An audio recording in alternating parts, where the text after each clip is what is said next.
Bab 280. Aku mewakili seluruh keluargaku. Menghilang total. Menyaksikan kejadian itu, Sanderye bagai disambar 5 petir dan terpaku.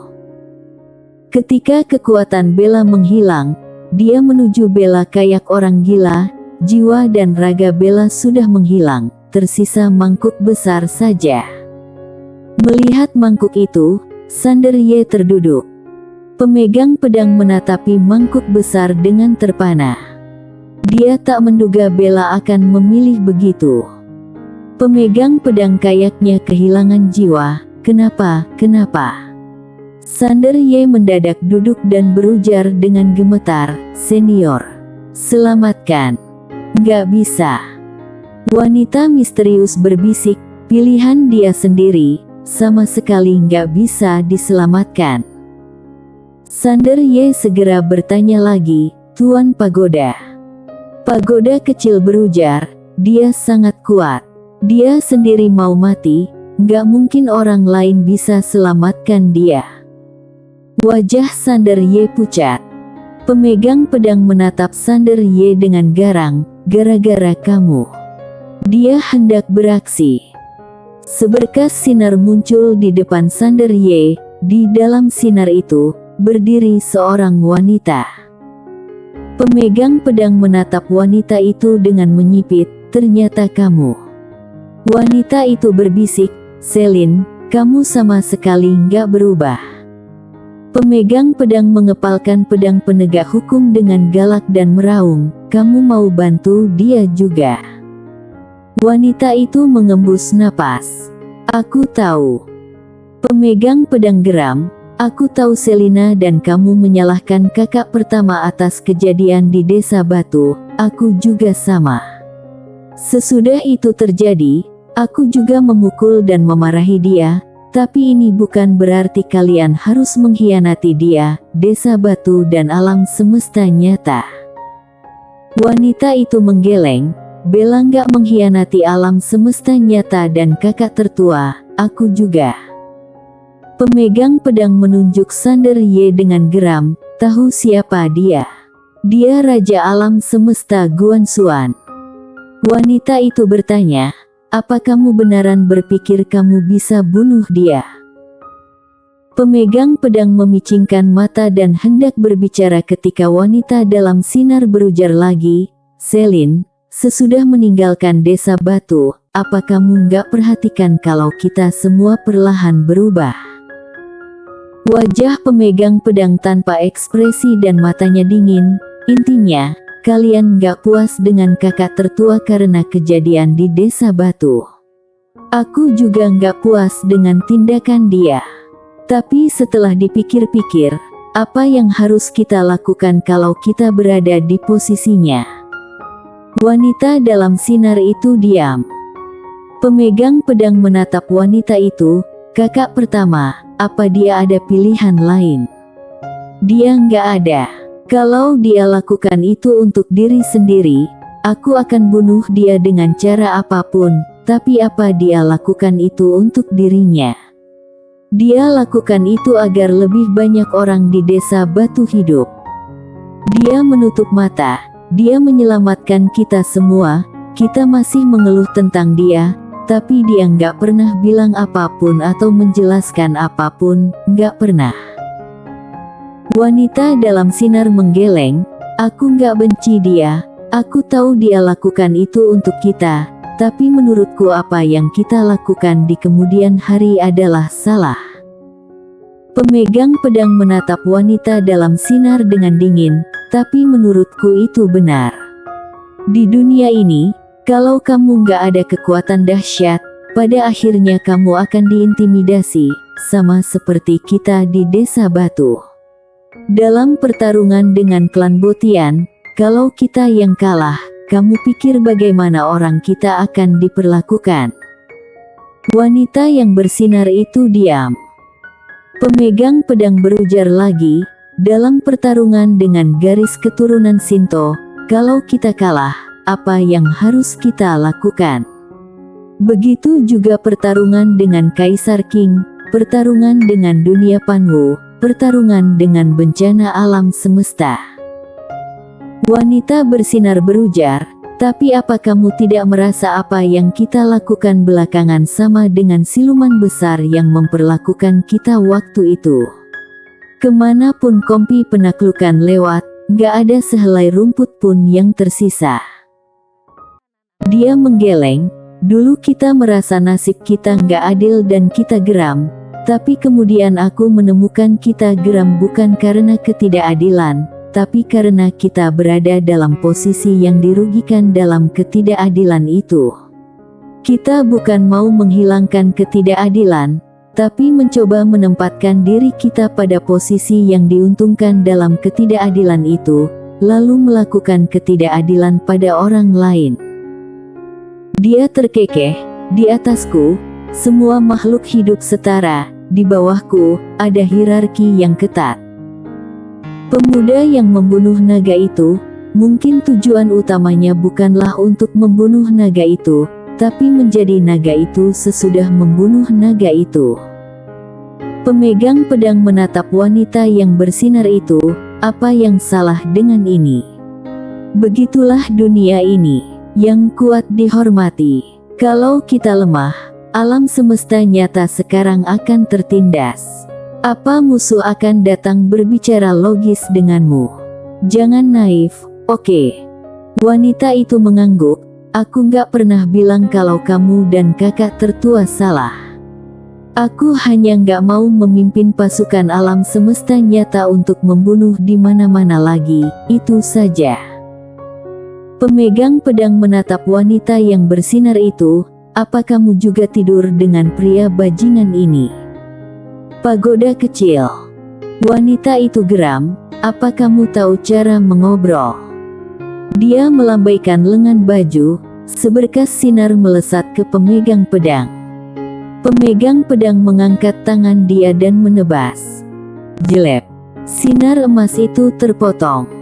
Pemegang pedang menatap wanita yang geram itu dengan sinis, Selina lebih lugas darimu. Kalau sudah tidur, akui saja. Ada yang gak boleh dikatakan. Wanita itu berujar, tidur atau enggak, itu bukan urusanmu.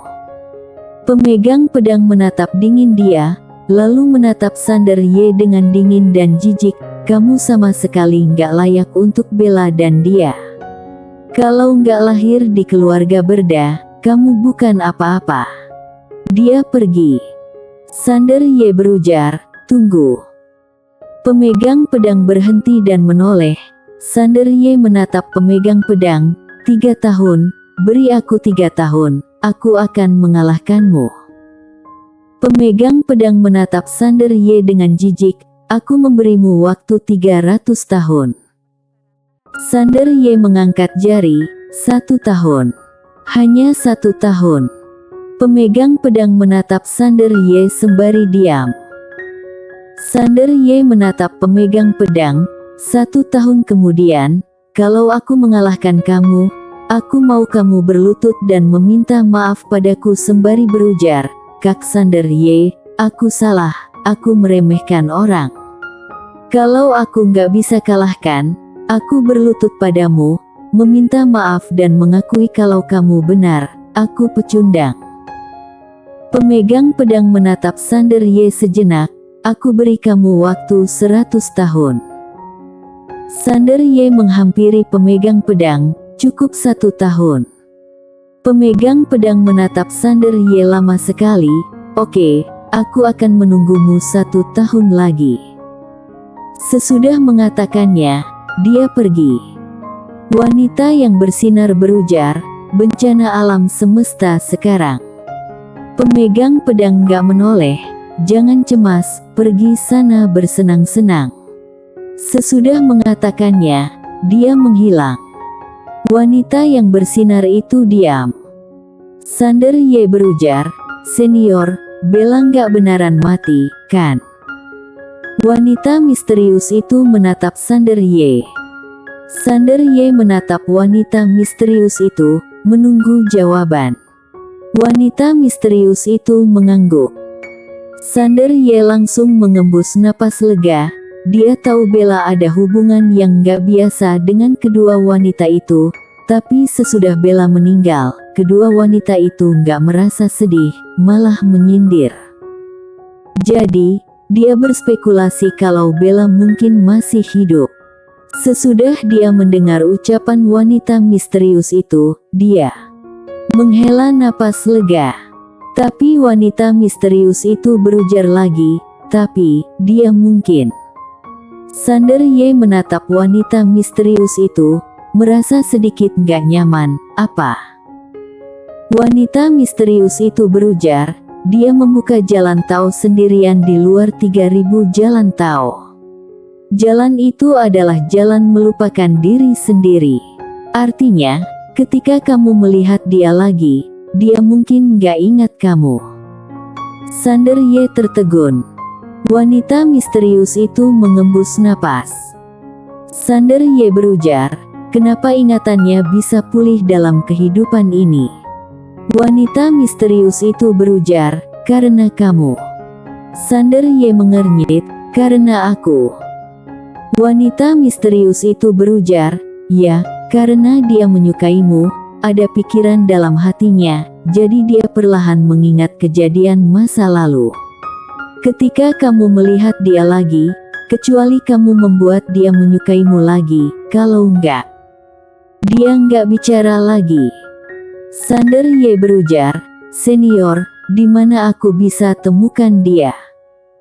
Wanita misterius itu berujar, aku enggak tahu. Sander Ye menatap wanita misterius yang menggeleng, gak yakin. Sander Ye diam dan perlahan mengepalkan tangan dia. Kini, pagoda kecil berujar, ada orang yang mungkin tahu. Sander Ye segera bertanya, siapa? Pagoda kecil berujar, majikan Pena Tao. Sander Ye bingung, majikan Pena Tao. Pagoda kecil berujar, ya. Sander Ye tanpa sadar berujar, suruh dia datang menemuiku. Pagoda kecil bimbang, lalu berujar, majikan Pena Tao mungkin gak peduli denganmu. Sander Ye berpikir lalu berujar, kalau begitu aku akan pergi temui dia. Pagoda kecil diam. Sander Ye mengernyit, ada apa? Pagoda kecil berujar, boleh aku katakan yang sebenarnya? Sander Ye berujar, katakan. Pagoda kecil berujar, majikan Pena Tao sangat sakti. Bella dan pemegang pedang sangat sakti, tapi mereka bukan tandingan majikan Pena Tao. Jadi, apa kamu mengerti maksudku? Sander Ye berujar, aku akan temui dia atas nama seluruh keluargaku. Apa ada masalah? Pagoda kecil diam. Kalau diwakili begini sebenarnya nggak masalah. Sander Ye menutup mata, aku tahu dia sulit ditemui, tapi aku masih mau temui dia. Wanita misterius itu berujar, kalau begitu pergi ke dunia Shinto. Mungkin majikan Pena Tao ada di sana. Sander Ye mengernyit, dunia Shinto. Wanita misterius itu berujar, keturunan Shinto yang dulunya mulia ada di dunia Shinto, tapi sesudah pertempuran itu, tempat itu diblokir oleh alam semesta nyata. Kalau kamu pergi ke tempat itu, kamu mungkin bisa bertemu dia.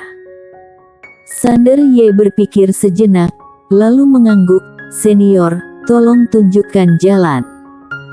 Wanita misterius itu hendak membawa pergi Sander Ye, tapi ruang waktu di depan Sander Ye terbelah, lalu sekelompok master keluar. Seorang pria tua berjalan ke arah Sander Ye dan memberi hormat, Tuan Muda Ye, aku adalah ketua klan Xialing, mohon berhenti. Sander Ye menatap orang tua itu, senior, apa ada masalah? Karena Kaisar King, dia ada kesan baik terhadap orang-orang di tempat ini. Ketua klan Xialing mengangguk, lalu berujar, apa Tuan Muda Ye baru saja mendapatkan pohon keramat alam? Sander Ye mengangguk, ya. Pemimpin klan Xialing menatap Sander Ye, Tuan Muda Ye, pohon keramat alam ini adalah pohon suci alam semesta tanpa batas, itu juga pohon keyakinan jutaan klan. Bukan hanya milik Kaisar Qing, tapi juga milik kami, jadi, ini. Sander Ye menatap ketua klan Xialing, itu keyakinan kalian. Ketua klan Xialing mengangguk, lalu berujar, jadi, ini. Tuan Muda Ye, kamu mengerti maksudku, kan? Sander Ye berujar, aku mengerti, itu kepercayaan kalian. Itu bagus. Keyakinan kalian adalah pohon keramat alam. Sekarang pohon keramat alam ada di tubuhku, maka kalian bisa mempercayaiku, aku nggak keberatan. Ekspresi semua master tertegun. Bersambung.